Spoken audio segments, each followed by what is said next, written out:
I don't know. We just won't play your booklet from last week, I guess. It's fine. It's Coolio. Ready? Yep.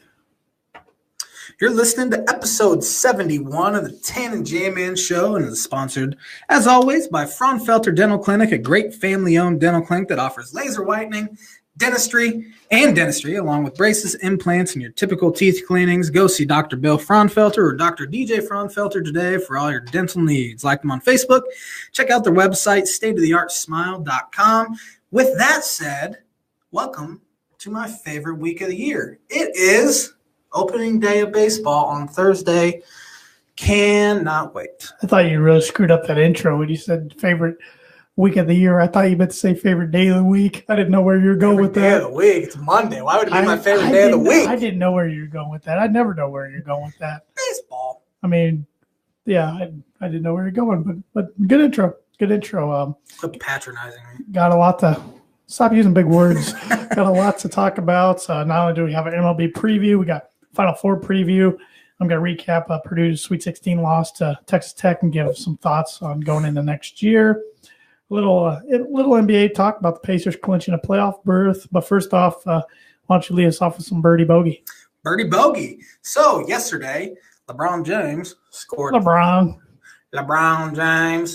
30 points, which put him over 2,000 points for the season. It is his 10th time with more than 2,000 points in a season. It is third most all time. Who has the most 2,000-point seasons in a career? This person has 12.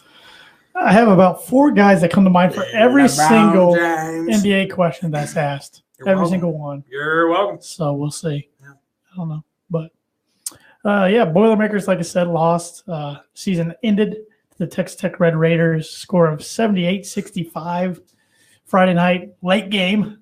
I never want to watch a game that late again. I think it was a Friday. Yeah, thank goodness it was Friday instead of a Thursday. But, another Sweet 16 loss. That's 4 now for the Matt Painter era. This was the first one that wasn't to a number 1 seed. This was, of course, to a 3 seed. Frustrating game. I mean, Texas Tech was just the better team that night overall. They were too athletic, defended too well, rebounded too well. But Purdue had their shots, but just they couldn't make any shots. They went in 2 periods in the first. They had 2 different periods in the first half where they didn't score for a long time. I think they had one that was darn near 8 minutes, another one that was 4 minutes. That's 12 minutes of your 20-minute half right there. You don't score. So it wasn't necessarily their defense. It was their offense couldn't get going. And, of course, they were missing the big guy, the 7'2", Isaac Haas, who I don't think he would have helped on defense, but, boy, I think he would have helped on offense because there's a lot of times they were stalling and couldn't get a good shot. And he was their safety net this year, man. You throw it down to the big man, he gets one-on-one coverage, and it's hard to stop. And they were really missing him. And even they missed him during the Butler game, even when they only won by 3. So just frustrating. I mean, they were the first Purdue team in the history of Purdue basketball to have 30 wins, but they got runner-up in the World University Games, runner-up for the regular season Big Ten title, runner-up for the Big Ten tournament title, then knocked out Sweet 16. I mean, they didn't win anything. The senior class on their own couldn't win anything. Would you say, and we had this question, our good buddy Evan Webb sit in, do you think this Purdue season was a success? Well, that's a tough question because, like I mentioned, they didn't win anything. But at the start of the year, I was sitting here with you doing our college basketball preview, and I said if they finish in the top 3 of the Big Ten and get at least to the Sweet 16, that was my goal. They did that. And they got more wins than I thought they would. But at the same time, you look back, not only did they not win anything, what was their best win of the year? Well, that's a good question. It was probably at Michigan or Michigan at home.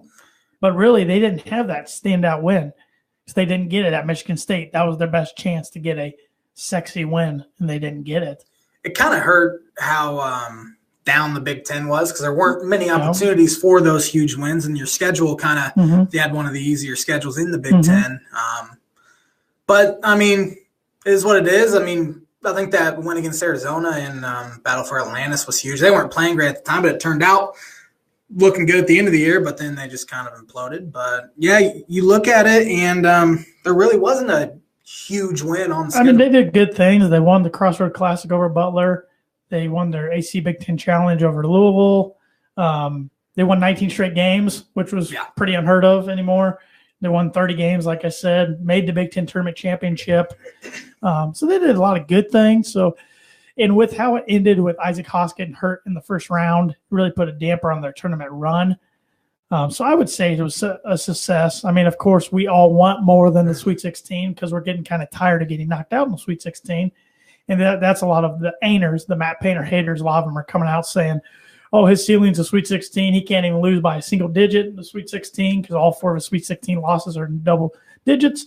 But that was also the number 1 seed, UConn, who had a team to beat, and a bunch of NBA players went to the Final Four. 1 seed Duke without Robbie Hummel, they went on to win it all. 1 seed Kansas last year, pretty much a home game. They shot lights out. And then this one was to a 3 seed Texas Tech team, which Purdue was favored over by 1.5 or by 2 points, even without Isaac Haas. But it's just frustrating because I just feel like the team was kind of robbed in a way, especially the seniors group, because they couldn't go out on their own terms, or at least all together. I mean, they didn't have one of their brothers with them. The big guy got taken out by a guy. It wasn't a dirty play, but by a guy, Cal State Fullerton, who's known for fouling a lot, and it's just unfortunate. And I mean, and this is why Purdue fan base thinks kind of negatively, because we're always waiting for something bad to happen, because we've seen it 3 times in the Matt Painter era. They've had a team that looks like they're really talented and ready to make a push for the Final Four. Robbie Hummel blows his knee out on February 24th, 2010, when Purdue was getting in line for probably a 1 seed. Final Four was in Indianapolis, and they were rolling at the time. He blows his knee out on the first day of practice the next year when they were preseason ranked number 1 in the country. And then this happens in the first round of the NCAA tournament game in the second half. So that's why you're ready for something bad to happen, because it happens. It doesn't happen to football. Football just finds when they were good under Joe Tiller, they just found ways to lose games. It wasn't really because of injury. Basketball a lot of times is because of injury. It's getting annoying. And this is 4 Sweet 16s, and since when? 2000. Well, they made one in 2000. They made one 2009, 2010, last year, and this year. So that's 4 Sweet 16s in 9 years. Mm-hmm. Illinois, as an Illinois fan, hasn't been to one for 13 years. Not one. Anniversary today. It is of the greatest NCAA tournament game of all time. All time. That's what I said. What I said. Maybe for Illinois, but no. I'm saying the greatest. It was a choke job on Arizona's part, so how can you call it the greatest game? How can you call it the greatest game? Tournament game of yesterday's game was better. Duke, Kansas was better because both teams were playing at elite level. Arizona choked that thing away. I mean, I know Darren was heroic, but Arizona fans will not say that's the greatest game. No, they won't, but I am. Well, of course you are. There are many other non-Illinois fans. Jay Billis says it's the greatest NCAA tournament game of all time. We might have to do a Twitter poll on this. You might have to create it. Greatest NCAA tournament game of all time. Okay, anyways, go on with your point. Well, since you rudely interrupted me, I don't remember my point now. 4 Sweet 16s in 9 years, is that what it was? Yeah. I would murder people to go back to the Sweet 16. We're going dark again. That's what I'm for. The Purdue fans that want them out don't know how good they have it. I get you win so much. They've been so good in that stretch, besides those 2 weird years, that you kind of get complacent. But you have to look at it as a whole. Come on. Who could Purdue go get realistically? That would be better. I can't think of anybody. Not one person. I can't think of anybody. Not one coach. Realistically. If Matt Painter comes in, you are getting a worse coach. And if I think he would leave to go to another program, he'd probably win that program right away, and then the board would explode. I can't even imagine. So you just kind of have to look at it as a whole. Yeah. He's had some real bad injury luck, and as for this year, the injury sucked. But I thought Texas Tech, it was really maybe the second or third time I watched them, that was as bad of a matchup for Purdue as they could possibly have. A team that's really long and athletic. They really defend. Dakota Mathias really struggled. Probably his worst game I ever saw him play. Yeah, and it was too bad. Yeah, with with the length. I mean, they switched every single ball screen, and I mean, they're just so lengthy that Dakota couldn't get a shot off. And he tried to force some stuff, which he would. Well, Purdue had 17 turnovers. Vince Edwards had 6 of those. That's one thing. You have Hassan, those turnovers get down because, sure, he'll turn it over a few times, but it was mostly the guards and the forwards. And Texas Tech is small. Haas would struggle on defense, sure, but on offense, you said. But on offense, you just throw it down to him, let him go to work. And he would have gotten in foul trouble. Yeah, would have gotten in foul trouble. That was a big key. I mean, and a big eye had a surgery today. It went good, but getting lost in this is the timing injury for the kid. 2 to 3 month rehab. He's supposed to be getting ready for, camps and everything for the NBA. And I don't know if he was going to be an NBA player anyways when he's 100%, but now he's got this. This is awful timing for him. And the draft's in 3 months. It's awful timing for him. It's terrible. So, I still think he can go over to play Europe no matter what. But, that's what's getting lost in all this. You got to feel for the kid. Vince Edwards I think he only had 12 points, but he had 13 boards. Carson Edwards had 30 points, 25 of those in the second half after he changed his shoes at halftime. Said he's really superstitious. Thank you. I couldn't think of the word. I was just blanking. Superstitious about that stuff. So, and Carson announced today he is going to test the waters of the NBA draft, but he's not going to hire an agent so he can come back unless he gets guaranteed first round. I think Purdue fans can expect him to be back. And it would not shock me to see him be the Big Ten preseason player of the year and a first-team preseason All-American. Maybe not that, but if not, he's really close because he was a second-team All-American this year by a lot of different publications. He's the best returning player in the Big Ten. Yeah. He's pretty. Ethan Happ, if he comes back, he's great. But Tony Carr's good. Yeah, I'd take Carson over all of them. But, Carson played good. And going into next year, another good friend of ours, Aaron Lynch, wanted to know what Purdue needs to do to take that next step or what to expect. Well, I don't think they can take a next step next year. I think they will be a better defensive team, at least on paper, and a more athletic team. But they're not going to be near as good shooting the ball, and they're not going to have the experience. They're going to be a younger team now. Carson Edwards is going to be the man. He's going to be the main guy. You need Matt Harms and Nogel Eastern, who both played a bunch this year. They got to improve, specifically with both their jump shots and free throws. They just got to improve there. Got to have Ryan Klein step up. I imagine he'll start, maybe not, but I thought he had a bad year this year. He's got to step up. And then you don't know what you're going to get out of the 5 newcomers. Aaron Wheeler, Sasha Stevanovic, those guys redshirted. Is Wheeler as athletic as they say? Is Sasha as good a shooter and everything? I don't know. Then they have Eric Hunter Jr. from Tinley, top 10 scorer in Indiana high school basketball history. He should play right away. Travion Williams, a real good player from Michigan, but he's going to have to do some conditioning. He's a big boy. Yeah, he's a big boy. He kind of looks like Caleb Swanga did in high school. And then Manuel Dewana, I think I'm pronouncing his last name. He's a raw athlete, 6'10", from Miami. He might end up redshirting. I don't know. And then I could see them adding a grad transfer too. They got space. But I don't think it's going to be anybody who's a big-time scorer because if you're a big-time scorer, you're looking at Purdue. Well, they got Carson Edwards. He's going to be taking a ton of shots. Why do I want to go there? So, and then some staff changes could happen. Steve Lutz and Greg Gary are both getting some looks by different institutions as head coach, so not sure what's going to happen there. But it's going to be interesting for sure. And it's just feel bad for these guys. Feel bad for Painter. His every time it seems like he's got a pretty good team that has a chance to do something, they get bit by the injury bug, and I'm kind of getting tired of it. And I'm trying not to make an excuse, but. I think, I would have been a lot better. I would have felt a lot better to beat Texas Tech than lose to Villanova, but that wasn't the case. So can't really do anything about it. Yep. Final Four, though, is set. That's all the thoughts I have about Purdue. I don't really have anything else left to say. Final Four set. Loyola against Michigan. Man, am I jealous of Michigan. Talk about some teams have bad luck, some teams have good luck, and Lady Luck's been on the Michigan side. Probably should have got beat the second round. They hit a almost half quarter by Jordan Poole, and then they get Texas A&M and Florida State instead of UNC and Gonzaga. So, which that's the beauty of the tournament. That stuff happens. You got those two, and then on the flip side, on the other side, you got two. I'm gonna call out.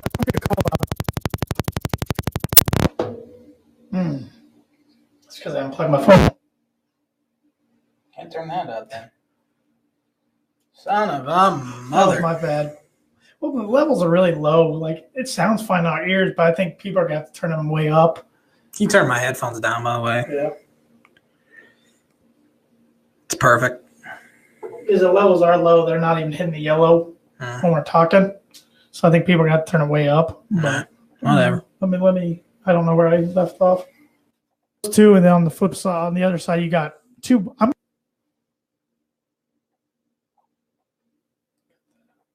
That actually sounds really smooth. So, yeah, you got really those good. Two, and then on the flip side, on the other side, you got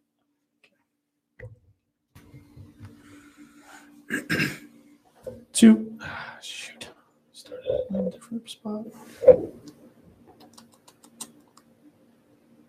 Got two blue bloods, and I'm going to call Villanova blue blood because this is their second Final Four in the last 3 years.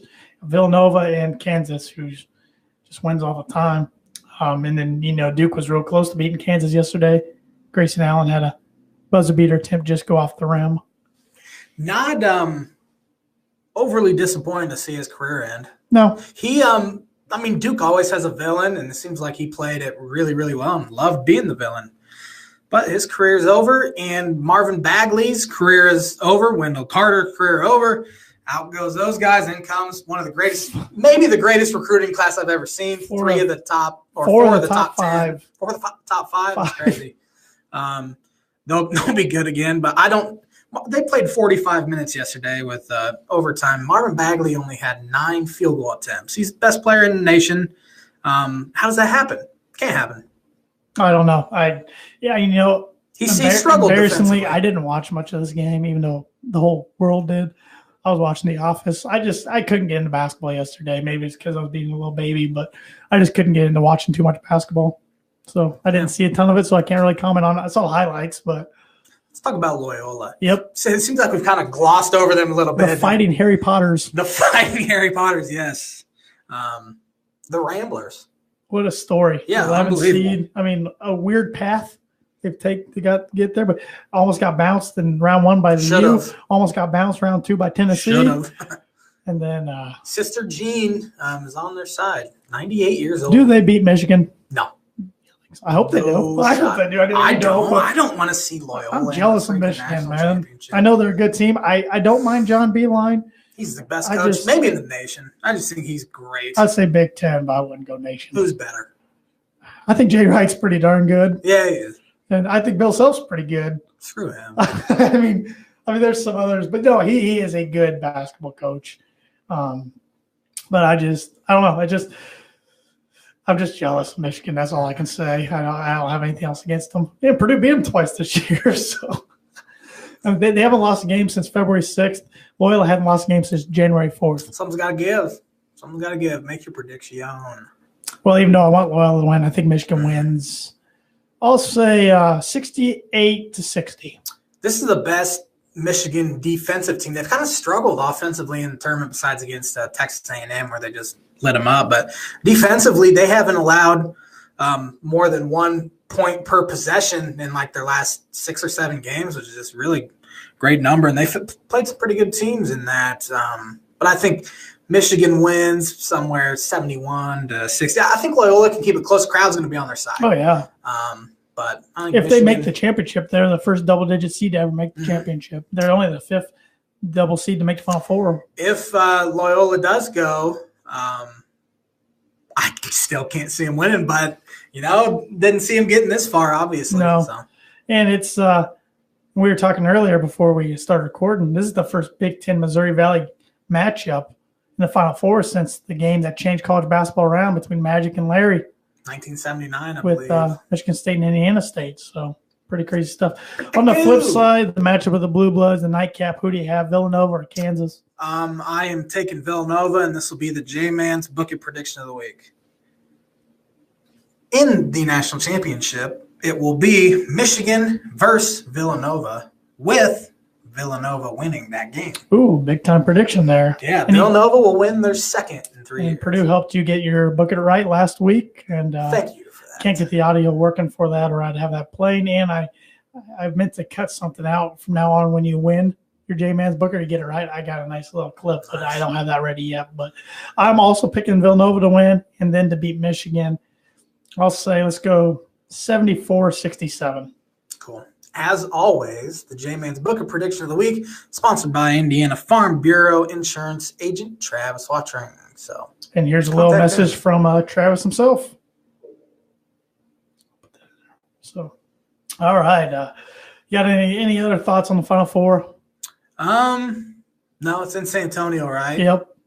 It's been a heck of a tournament. Yeah, it's been great. I don't think the Sweet 16 and Elite 8 was nearly as good as round of 64 and round of 32, but that seems like it happens every once in a while. But Final Four is usually good. I just don't see Loyola keeping it within single digits with Michigan. VCU kept it with an 8 of Butler that one year, but it didn't even feel like that. And then George Mason couldn't keep it against Florida, I think they played. What about Wichita State? They went in 2013. That was the last Missouri Valley Conference team. They lost to Louisville. I don't remember what the final score was. They were a 9 seed. Yeah, I think they kept it pretty close. So, all right. Switching gears from college basketball to pro basketball, we don't talk a ton of NBA, but I do want to mention the Indiana Pacers locked up a playoff berth for, I think it was the seventh time in the last 7th time in the last 8 years, which is pretty good. I didn't think there was any chance in hell this team was going to make the playoffs at the start of the year. Me either. And they're right now in the 5th seed and got a chance they can get up to the 4th. They're tied for the 4th. Yeah, with Sixers, that's who they would be playing if the season ended today. Yeah. They're only like 2 games up on the 8th spot, though. It's funny, though. You look over and the OKC's 4th in the West. So I think Indiana won that trade. Yeah. But it's a team that you can tell they like each other. They like to have fun. As much as I ripped Nate McMillan in the past, I think he's got to get Coach of the Year. If not, he's right there. Sixers coach will win it. You're probably right. First playoff berth for them since 2012. Portland's coach can make a case for himself, too, having them as a 3 seed. I could go through the NBA, and I could barely name you half coaches, I bet. I could name you 5. I mean, I was surprised you pulled that one out. Well, that's why I said Portland coach. I had no idea who it was. Been a big-time Blazer fan ever since Myers Leonard got theirs. I thought they were going to be my West team this year, but Biggie doesn't even play. So, getting a little away from the Pacers. Steph Curry out at least the first round of the playoffs with a knee injury. Are the Warriors in trouble? Yes. Are they not going to defend the West? They are not going to defend the West. It's going to be the Rockets. You book that one right now. You got a book it for the East. Give me the Raptors. Something different. The R's. Please, yes. Raptors and the Rockets. Battle of the North versus South. The Raptors just always choking the playoffs. It's like the Civil War. So, North I don't versus know. South. Yeah. Different country. Different country, though. So I screwed that one up. I don't think Boston's healthy enough. It wouldn't surprise me to see Cleveland in the finals, of course. Oh. But LeBron's playing pretty good. He putting triple doubles up all over the place. Call me when the finals start. I'll watch the playoffs, especially since the Pacers are in the playoffs. I cannot get in the NBA. Heck, another one of my sports teams looks like they're going to be in the playoffs. It looks like the Colorado Avalanche are going to be in the playoffs for the first time in a couple of years. Call me when that season's over. Shut up. You shut up. I do not feel bad for all the Blackhawk fans because they are awful this year. And they officially are eliminated from the playoffs. Great. Get a good draft pick. Oh, that doesn't mean crap in the NHL. Last year, the Avalanche had the worst record in franchise history and got the 4th pick because it's the lottery. Just like the NBA. Get absolutely screwed. But, okay, we're going way off topic. I am sorry. I apologize. Now it's your favorite time of probably your favorite podcast episode of the year. It's time for the MLB preview section. Lead us here. Take it away, J-Man. You're controlling this part. Let's go. I love baseball. That's all we got for today's episode. Tune in next week. I'm just kidding.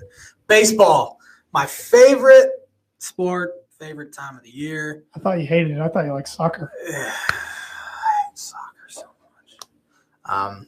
Baseball. Okay, I got to figure out where I'm going to start here. I'm just going to start with the Cubs and talk about the Cubbies. I'm letting you just lead the whole thing. Well, I hate this because I'm you're the expert of baseball in Rochester, so just go it. The Cubs know what he says. should be really, really good. Picked up Yu Darvish, Tyler Chatwood, both slot in there in the rotation. Have some pretty underrated bullpen arms. Picked up Brandon Morrow. Looks like he's going to be their closer. I think they'll end up trading for bullpen arm at the trade deadline. But then they picked up really underrated Steve Cishek. Veteran, he's probably 30, 31, been remarkably consistent in his career. He's with the Marlins, he's with the Mariners, bounced around to the Rays. I think he's even with the Cardinals one year. Throws strikes, that was one thing Cubs front office wanted to work on the offseason, is getting bullpen guys that threw strikes, because last year they just did not throw enough strikes. I think Chris Bryant's going to have a great year. He had a great year last year. Rizzo is remarkably consistent. Wilson Contreras, who I said last year on this episode on the Tan and J-Man show, I said he is a sleeper for the MVP pick. I'm going to say he's that again. I think he's going to have a great year, getting better defensively, can hit, got power. He's just hit some absolute bombs in spring training. Poised for a really big year. Ian Happ looks like he won the leadoff spot, at least for the time being. He's going to lead off on Thursday afternoon against the Marlins. He hit 5 leadoff homers in spring training. Of course, spring training means nothing. But he hit 7 homers overall. Addison Russell looks like his throwing issues are over with. He's throwing the ball really well. Poised for a big year. I've said this about every player. He's poised for a big year. Kyle Schwarber's dropped about 40 pounds. He looks great. He's hit some absolute bombs in spring training. He's poised for a big year. Jason Hayward. My God, best team in history not losing a game. Jason Hayward's still not hitting. He's not poised for a big year. Ben Zobrist is old, not poised for a big year. Albert Almora kind of struggled in almost at preseason and spring training. He will hit lefties, and he hit some really well. He had a really good year last year, good defensively out in the center. Looking forward to seeing him this year. Tommy La Stella, who was in a prank war with the front office. Did you hear about this prank war? No. So you've probably never heard of Tommy La Stella, have you? I have. Utility guy, plays second and third. Lefty stick, makes a ton of contact, just hits laser beams all over the place. So in early spring training game, he showed up at the park in his locker room or in his locker instead of his jersey uniform. The front office had put like khakis in like a dress shirt, so he had to wear that out onto the field during warm-ups and stuff. So he responded by putting a big bouncy house in their parking spots. So they couldn't park there. So this week on the video board I think they had 15,000 people at Sloan Park. It was one of the highest attended spring training games ever. On the video board in between innings, they had this whole thing. Rizzo went up there and said on the video board and said, we're looking for Tommy La Stella to find a life partner. And he went on this whole thing. And then at the end, it started putting out, and here's Tommy's number. And it put, I think it was like 307-744, and it put one number, and it popped up on the screen, truce, ? And shook his head yes on the field. And then it said, well, glad to hear it. Good luck in Iowa this year, because that's where this AAA squad is. So Tommy La Stella is on the roster. He's poised for a big year. I think this team. At least they can have fun with stuff like that. That's pretty cool. They have a lot of fun. I'm going to book something right now. It'll be crazy. They won 103 games back in. It's time we get a T-shirt made. 2000. Book it or something. 16. They won 103 games. I'm going to book it that they win more this year. I just feel good. This is the best I've felt about the Cubs since 2016. Last year, after winning the World Series, you're still looking forward to baseball, but at the same time, you're like, kind of relax and stuff. I didn't, but no way. No, I feel really good about this team, and I think they're poised to win the NL Central. Man, I like that word tonight, poised. Poised kind of rolls off the tongue. Cubs are going to be really good. As for the rest of the Central, I think Brewers will be there. They made some big offseason additions with Christian Yelich and Lorenzo Cain. Their rotation still work in progress, not very good. Cardinals will be fairly good. Picked up Marcell Ozuna. They've had some injury issues. Luke Gregerson, who looked like he was going to be the closer. He's, I think, starting the year on the DL. Reds will be absolute not absolute trash, but they're not going to be great. Will it be better in Pittsburgh? I do think they'll be better in Pittsburgh. Pittsburgh traded Garrett Cole to the Houston Astros. They really didn't do anything. And they traded Andrew McCutchen to the San Francisco Giants. I do not think they'll be good. Reds literally did nothing in the offseason. Did nothing. So they're going to let their young players play. Nick Senzel, their top prospect, is looking like he's going to start the year in AAA and play some second base. So he'll be good. I really don't have any comments on the Central because you just went through it all. I don't know what else to say. Yeah. I was just hoping you were going to go in there with some Yankee talk or something. Oh, I didn't know if you want to go all through NL first before we get to AL, and we can just predict things. In the NL East. Oh, goodness. I got to go Nationals. Nationals with their new manager. Kind of their last chance, I feel like. Davey Martinez, I do think it is their last chance. Last year, Bryce Harper's under team control. He's a free agent next year. It'll be a big question mark all year. Is he going to be back next year? Is he not? I think this will be their last go-around. Scherzer's not getting younger, neither Strasburg. I think they'll be a really good team, and I'm picking them to win the East as well. I got a question. Question me. Will Tim Tebow play a game for the Mets? No. You know why I say that? You saw where he got placed today, right? Where did he get placed? Double-A after he hit .056. He hit .056. And they put him in Double-A to start the year. He's going to get – I can't believe that. I thought he'd be in Single-A. Well, he's 30 years old. Can't have any 30-year-olds. I think he'll play a game. I think they'll be out of the no-play game because why do they keep moving him up then? I don't understand that. That's just what they do. I mean, I guess because minor league's all about promotion and he has to sell everything out. But it's because he's 30 years old and they don't. I retweeted that from our account. I'm disappointed in you. Terrible. You didn't see that. Terrible baseball player. I did see how bad of a spring he was having. He was striking out in like 70% of his plate appearances. He'll get absolutely exposed in Double-A. He will. Well, he finished the year in Double-A last year. He will hit under 200 in Double-A. I'm not doing that, but because I don't want to hear about it every freaking week. Because it's going to be Sam Bradford come football season. I've never been more confident in prediction than that one. Tim Tebow will hit under 200. Yeah, I just thought that was kind of ridiculous. He's playing Double-A to start the year, but it surprised me. Yeah, I think Nationals will be good. I don't think the Mets will be very good. Mets with their new manager. Can you name their manager's name? No. Mickey Callaway. Once again, MLB, I could probably name it. God, I suck. He was the Indians pitching coach. I do think the Mets will be better. I think they'll finish second. Syndergaard will be back. Matt Harvey actually looking like he's pitching pretty well in spring training. The velocity's kind of back up. Still have Yoenis Cespedes. How about the other three? Phillies, Braves, Phillies. I could see Phillies competing for a wild card spot. I think this is the year they're actually trying to compete. They have some young pieces that are actually up in the big leagues now. Signed Jake Arrieta a few weeks ago. That'll help bolster the bullpen. They have a new manager. Can you name their new manager? Gabe Kapler. God, I told you I could probably barely name half. Do you remember Gabe Kapler with the Red Sox? Played for the Red Sox. The Braves. When it comes to baseball, it should just be J-Man show.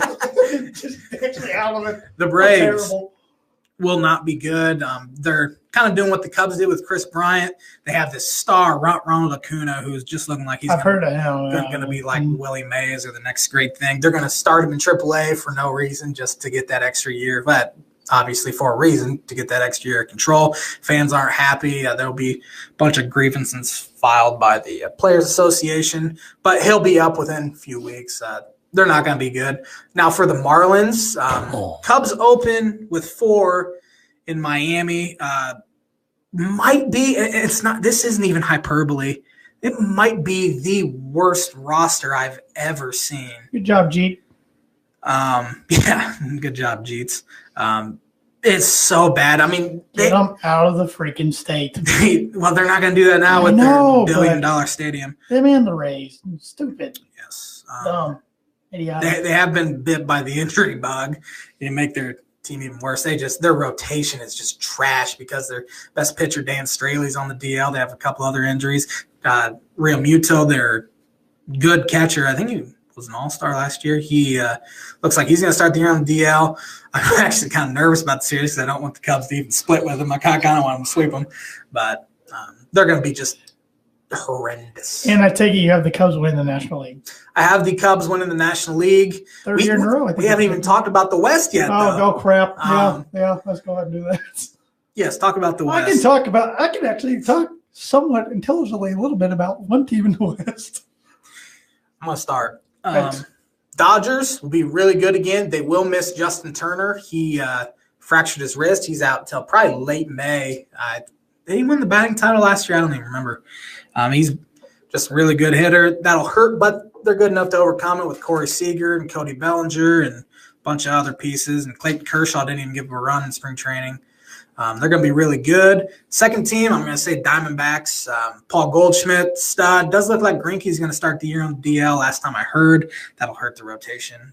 They can absolutely score runs. And Steven Souza, who they picked up in the offseason from Tampa Bay with over 30 homers, he's going to start the year on the DL and going to be out till May. So they'll have to try to prevent a slow start, but I think they're good enough to finish second and win a wild card spot. I think Rockies finished third. I think they won't be as good as last year. I don't think they'll be a playoff team just because, they had some special years out of their pitching staff. I just don't think they can duplicate. They did spend a ton of money on their bullpen, Wade Davis and Brian Shaw. Good pickups, a lot of money for relievers, but you kind of have to do it in playing in Coors Field.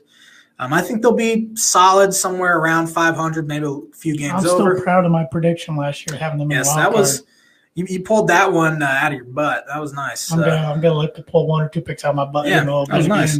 Giants will finish fourth. A lot of people were having them, finishing second and competing for the division. I still, even without their injuries, didn't see it. Evan Longoria is aging and declining, so is Andrew McCutchen. Now Jeff Samard just starting the year on the DL. Madison Bumgarner's out till at least June with a broken hand. They'll really struggle. He didn't do it on a motorcycle this time, He did right? not. Okay. It was a line drive shot that hit his hand. Still kind of fluky, kind of like the dirt bike or whatever he was on. Mm-hmm. And then the Padres will finish dead last. They had the most puzzling free agent signing in recent memory, signing Eric Hosmer to a lot of money for a guy that's really not that great. Doesn't have much power. He makes contact and hit line drives everywhere, but he's not that good. And they gave him over $100 million. It was just kind of puzzling. I do think they're on the upswing. They have one of the best farm systems in baseball, and you'll see some of those guys up this year. But I still think they're probably finishing fifth in that division. Yeah, you pretty much took everything I was going to say about the Rockies, so I don't have anything to say. You're welcome. I will say they'll finish second. I'll flip them in the Diamondbacks just to disagree with you. All right, it's fair enough. So now playoff predictions and awards in the Nationals win the East. Cubs win the Central. Dodgers win the West. I can't disagree with any of those. I'm going to say the Diamondbacks win the wild card, and I am going Who's to the other team in the wild card? I'm trying to think. I think Cardinals. Cardinals win that second wild card spot. I think they'll be good enough. Really, they've been good the past 3 years, and the only difference with their team is how many games they lost to the Cubs. Cubs have absolutely dominated them. If they can just, finish closer to 500 against them, they'd be in the playoffs all 3 years since 2015, but they haven't. I'm going with the same three division winners. I'm going to go with the Rockies in a wild card, and I'm going with the Phillies. There's my one I'm pulling out of my butt. Yeah. Why not? Yeah, I like it. Almost picked the Reds, and then I got smart. Why would you almost even think about picking the Reds? Just get Andrew Eiler's hopes up and Travis Watring's hopes up. Yeah. But I will say this. My MVP in the National League is going to be Joey Votto. The Votto-matic. There you go.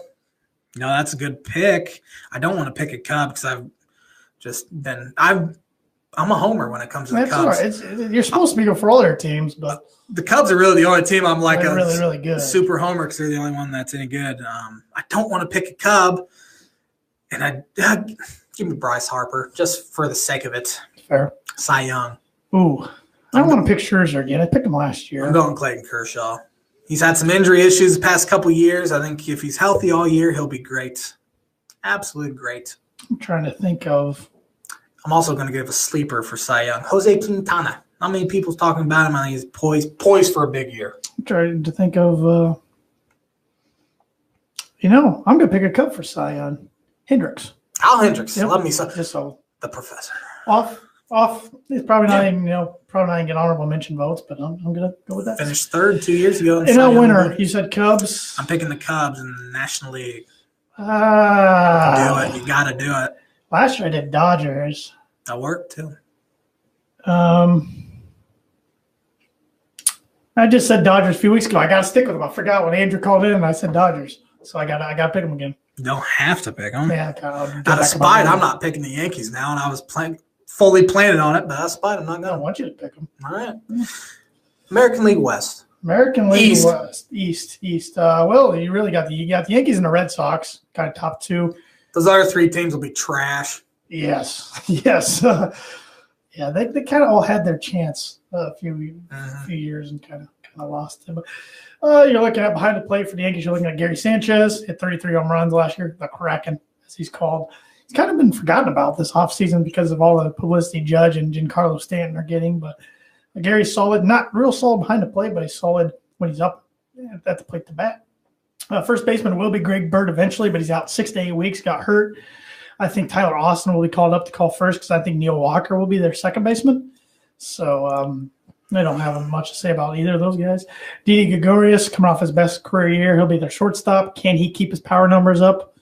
I don't know. It'll be interesting. That was the thing about last year. He had 25 bombs, 87 ribbies last year. Everyone hit homers last year. Third base, I think, will be Brandon Drury, at least to start the year. Solid player. I know they want to get Torres up there eventually, but I bet by the end of the year, I bet he's up there. Maybe by All-Star. I was going to say, I'll bet he's up by June 1st. I think left field's going to be Brett Gardner, one of the two lone remaining from the World Series team in 2009. He just keeps hanging on there. He had 21 bombs last year. Aaron Hicks, I think, will be center fielder, solid defensively. Aaron Judge will be right field, and then Giancarlo will be designated hitter. He's going to be DH. I think so. Honestly, I'd put Judge at DH because Giancarlo's probably better defensively, right? Even though Judge was on the finalist for Gold Glove last year. That's a crock of crap. I don't know. I could see some of those two rotating, even when they don't have DH. I think they'll both be in the lineup. One of them play left because they've experimented with that a little bit. So I don't know. That's a tough decision. It's really a nice decision to have. I think first-year manager Aaron Boone's got a real nice team. And then starters, of course, Luis Serviano's their ace. You got Maroshi Tanaka. Masaheda. Yeah, thank you. I can never pronounce his first name right. CC Sabathia coming off a 14-5 year. Wonder if he still eats 2 boxes of Captain Crunch. I bet he does. He doesn't care about diet anymore. That sounds great. Sony Gray, 10-12 last year, kind of struggled, but he's going to be. And then Jordan Montgomery is going to be their home starter. He's their 5th starter. He'll start I'll be honest, I've never heard of him. Yeah, he's 9-7 last year. 144 strikeouts, 51 walks. Only pitched only. Actually, it's a pretty fair number, 155 innings last year. Then relievers, you got Chapman, Batantis as your setup and closer. So they also have like Tommy Canley, David Robertson. It's a deep bullpen. It really shortens the game. They still have Robertson? I believe so. I didn't see him signing anywhere. I thought for some reason he was gone again, but I think you're right. I think they still have him. He was great after they picked him up last year. Yeah. They lost Todd Frazier. He went to the Mets, played third base. Trader, Todd Father. But I think the Yankees will win the division, but not by a ton over the Red Sox. I think the Red Sox could be really good as well. I do think Yankees will win the division. I think Red Sox will be really good, picking up J.D. Martinez. Hit close to 50 homers last year between Diamondbacks and Tigers. I think they'll be really good.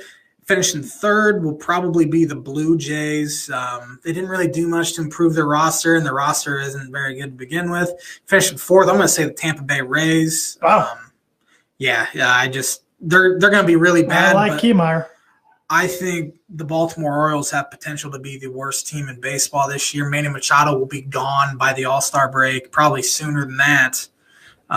Their rotation is just horrendous. They did sign Alex Cobb last week to a $60 million deal. That made no sense at all because they're not even close to competing, and they're going to lose, their best player in Machado, and Adam Jones is getting old. They're just not a very good team.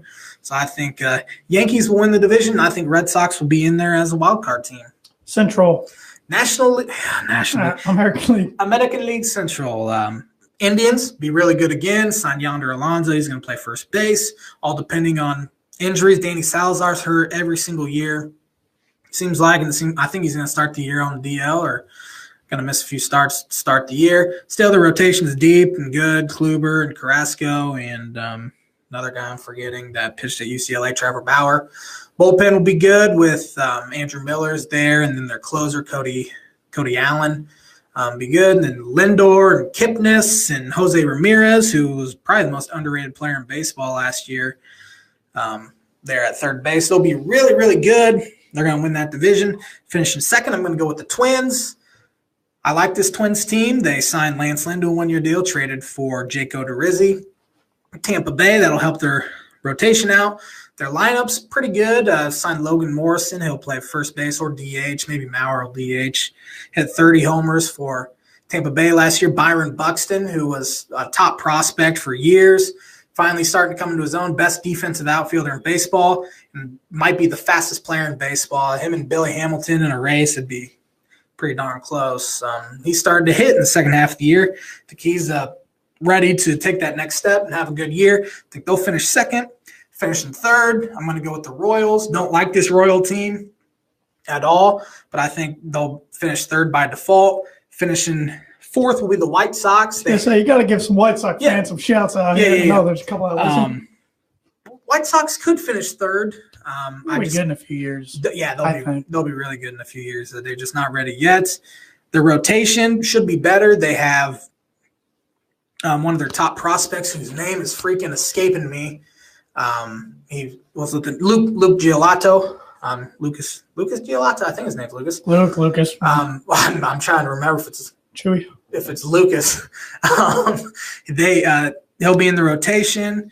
I think Eloy Jimenez, who the Cubs traded for Jose Quintana last year, will be up probably fairly soon. He can really hit.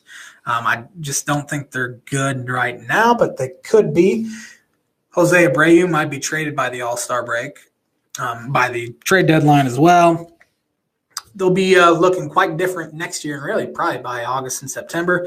Then finishing fifth, I'm going to go with Tigers. Now, really, from 3 to 5, they all could be interchangeable because I think they'll finish right around the same spot. Any chance Miggy gets traded? I know nothing. I mean, no. I don't know what his contract looks like. No shot Miggy gets traded. He's old, had his worst year of his career.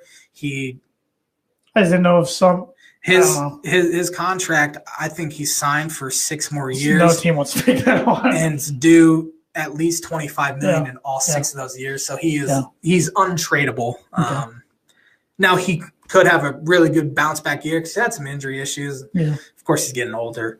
Been in the league forever. Their rotation is just not very good. Their bullpen sucks. Their lineup's not good. So I just don't think they'll be. Then we got the West. The West, Houston Astros, defending champion. They're gonna be good again. They're going to be really good again. I really freaking hope they start off slow so I can give a big old middle finger to Dallas Keuchel, who said, we're not going to have a World Series hangover. We're not the Cubs. We got a lot more talent. So I really hope they fall flat on their face early, but I think they're too good to not win that division. Give me the Angels second. Shohei Ohtani, he's been just horrendous in spring training as an ERA over 20. It's like 3 for 30 hitting, but I think he'll be good. Once he kind of gets his feet under him, it's a big change going from his homeland over to a place where no one speaks the same language, and he's learning new hitters and a lot more talent over here and more competition. Finishing third, I think the Mariners will be good. Ichiro. Ichiro is back. Dan Vogelbach, former Cub farmhand. That's one of the coolest names I've ever heard in my life. Dan Vogelbach. I mean, his name fits perfectly with his body type. He's 6 foot, like 260 pounds. I used to watch him in the minor leagues all the time because, they'd always come around where I was living in Iowa, and so I'd watch him all the time. And he was just hilarious out there because he's a big, burly guy, and you see him run. He's tripping over himself. But Duke can hit close to 400 in spring training with, 6 homers. He actually made the team as a DH, so good for him. Like Dan Vogelbach. I think they'll be really good. Maybe not really good, but good enough to be in contention. Yes. Finishing fourth, give me the Rangers. Their rotation's not very good stuff. Cole Hamels, don't like their lineup. Really don't like the team. Adrian Beltre's getting old. I think they'll finish fourth. The Oakland A's, I think, could be the worst team in baseball. I swear to God, somebody put them 10th in their power ranking last week. I saw it on Twitter. Was it like a futures power ranking? I don't think it was, man. Because I don't think they do have a good farm system. I wish I could find it. I'll try to look it up right now. They do have some young pieces, but not for this year. They traded for Steven Piscotty, who was with the Cardinals. I'm going to try to look it up. Cardinals traded him to the A's because his mom has ALS, and she's dying. and they lived in the Bay Area, so they traded him to be closer to his mom, which is kind of really cool that they did that. Picked up Jonathan Lucroy, who isn't the same Jonathan Lucroy he was. I just don't think they'll be good. They do have some good starting pitching, and Sean Manaea. He's top of the rotation type of guy. I just don't see them. This guy has him 19th. Who's this guy? Actually, just his PM Sports News. I don't know what that is. I just don't think they'll be very good.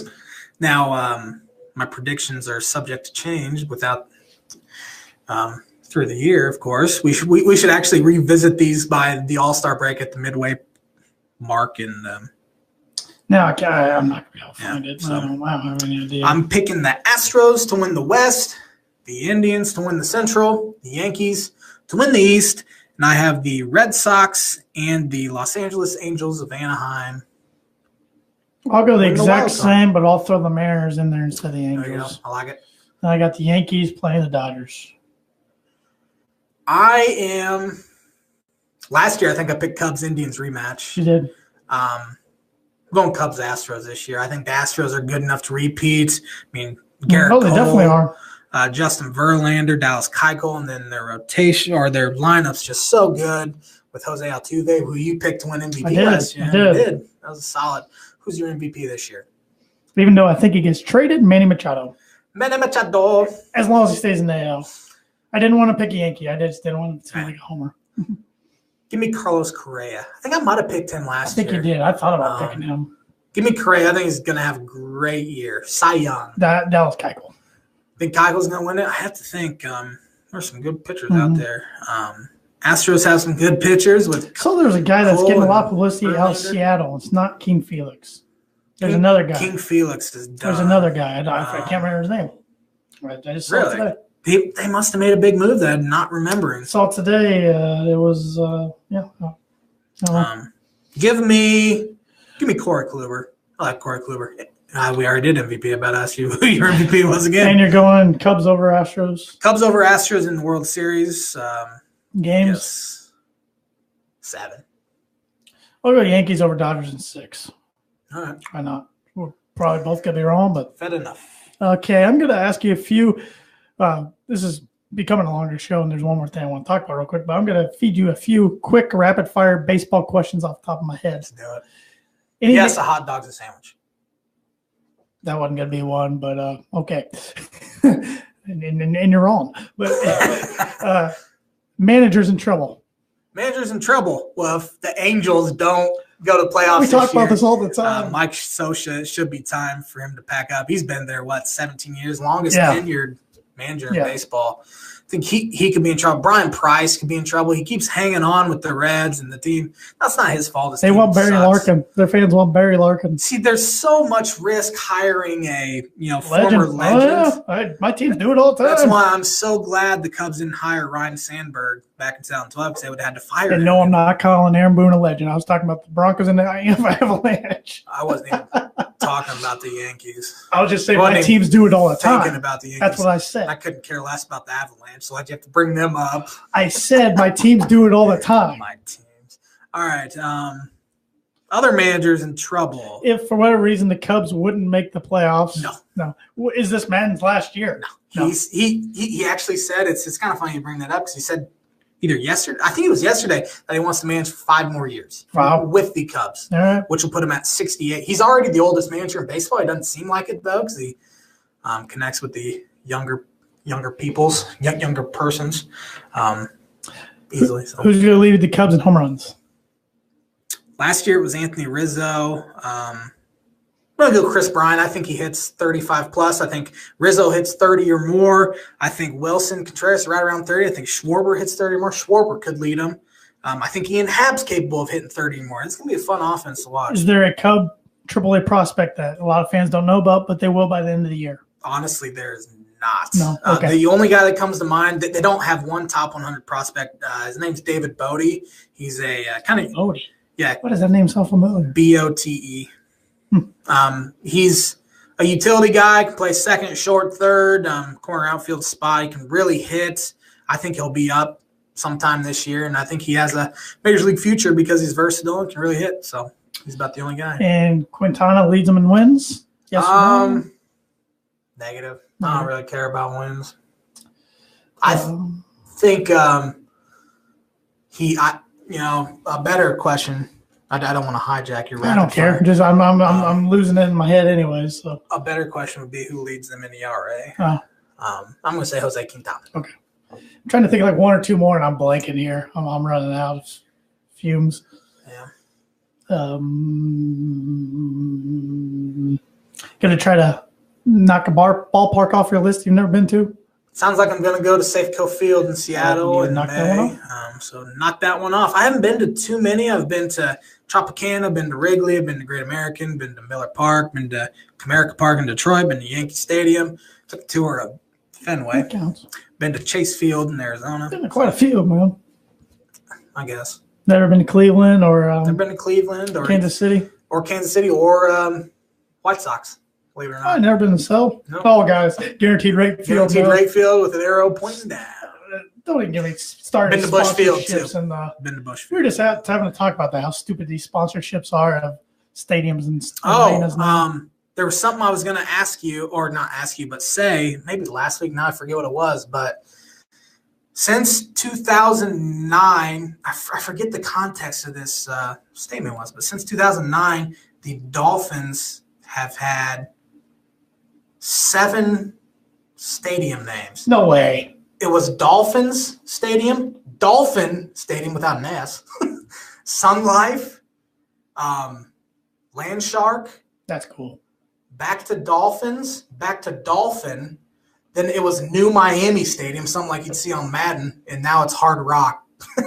Rock Stadium. Yeah, it's ridiculous. I thought it was embarrassing I forget what the context of it was, though. That the Broncos went from Mile High to Invesco to Sports Authority. Last year it was still Sports Authority, even though they weren't a company anymore because they're bankrupt. Finally, they took the signage off just like a week or two ago, but don't have a name right now. They're hoping to by September. The distilleries want it, but there's no way. Be funny if one of the weed. The weed distilleries want to do it, but there's no way that the NFL wouldn't agree. I just say all Mile High, but it's all about money. You know what I about just said? What? Why don't they call it Coors Field? Oh, yeah. There is one. You got the Pepsi Center. Yeah. They need some kind of drink, I guess. You know, it'd be funny is if Budweiser came in there and they called it. Big old rivalry. Yeah. And talking about football real quick, I just want to make a note. Brock Osweiler to the Dolphins. Yeah. You want to hear my hot take? Hear it. He starts at least a game this year. If he starts at least a game, Dolphins will finish 5-11 or worse. I hope he doesn't, because that means Tannehill probably gets hurt. But and here's another hot take, and you're gonna laugh at this one. I'm kind of laughing myself, kind of saying it. But he left the Broncos a few years ago and kind of went to a team that didn't fit him well at all. And I thought he had it made for the Broncos. I think if he would have stayed there, they would have made the playoffs that year. I'm not sure about last year, but when they went 9-7, I think they could have made the playoffs that year. Yeah. I think he screwed himself over by going to a team he never even visited. But yeah, is what it is. Screwed himself over by making $70 million. Yeah, well, I understand. He's now set for life. But yep. So I think that's. And Ndamukong Suh signed with the Rams. They did, and they're supposedly trying to get OBJ, which I still will. I'll believe when I see it if the Giants get rid of him. But if somebody gives the Giants a player and a first-round pick, like a late first-round pick or something, they might go. Yeah. I'm seeing mock draft. I saw mock draft. They had 6 quarterbacks going in the first round. 6. Who are the 6? Lamar would obviously be one. Yeah, he went to the Saints. Besides the top 4, who are the other 2? Lamar and Oklahoma State. Mason Rudolph, really? Yeah, I'm going 12th to the Bills. Ain't gonna happen. Yeah, it's crazy. I can see 5. I'm not sure about 6. Yeah, maybe 5. Yeah, the NFL draft's a month away from today. And we will be going Facebook Live. Yeah, we'll have plenty of talk. Picks 1 through 11, correct? Depending Unless on what happens. one of the idiots trade back. Yeah, they're all idiots. Yep. So next week we'll be doing our podcast on Tuesday. J-Man won't be here. Tuesday. And hit me up, Birdie Bogey, and we'll wrap this baby up. LeBron James scored 30 points yesterday to go over 2,000 points for the season. It is his 10th time ever doing it, which is 3rd all time. What player has the most 2,000-point seasons? You know what? Name one of the 2. Well, no. Just give me the top one. And then I'll let you try to redeem yourself to see who's second. No. Dang it. Karl Malone? Mailman. Yeah, Who's second? Well,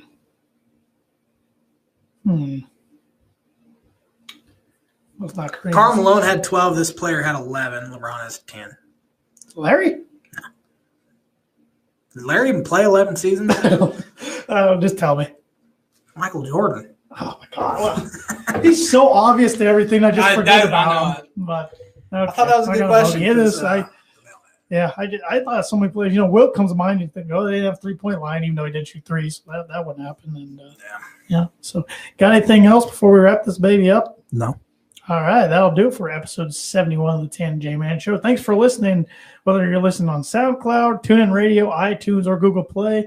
If you're listening on iTunes, please give us a rating and review. We really appreciate it. And give us a review on Facebook as well. We're looking to really try to expand this thing. So give us some reviews. And tell your friends about it. Subscribe to it. Do whatever you want to do. And with that said, another shout out to our sponsor, Frounfelter Dental Clinic. Thanks for them to sponsoring this every week, and thanks to Travis Watering, insurance agent for Farm Bureau. We gotta go. Tijon Lucas transferred. Did he? I predicted that, didn't I?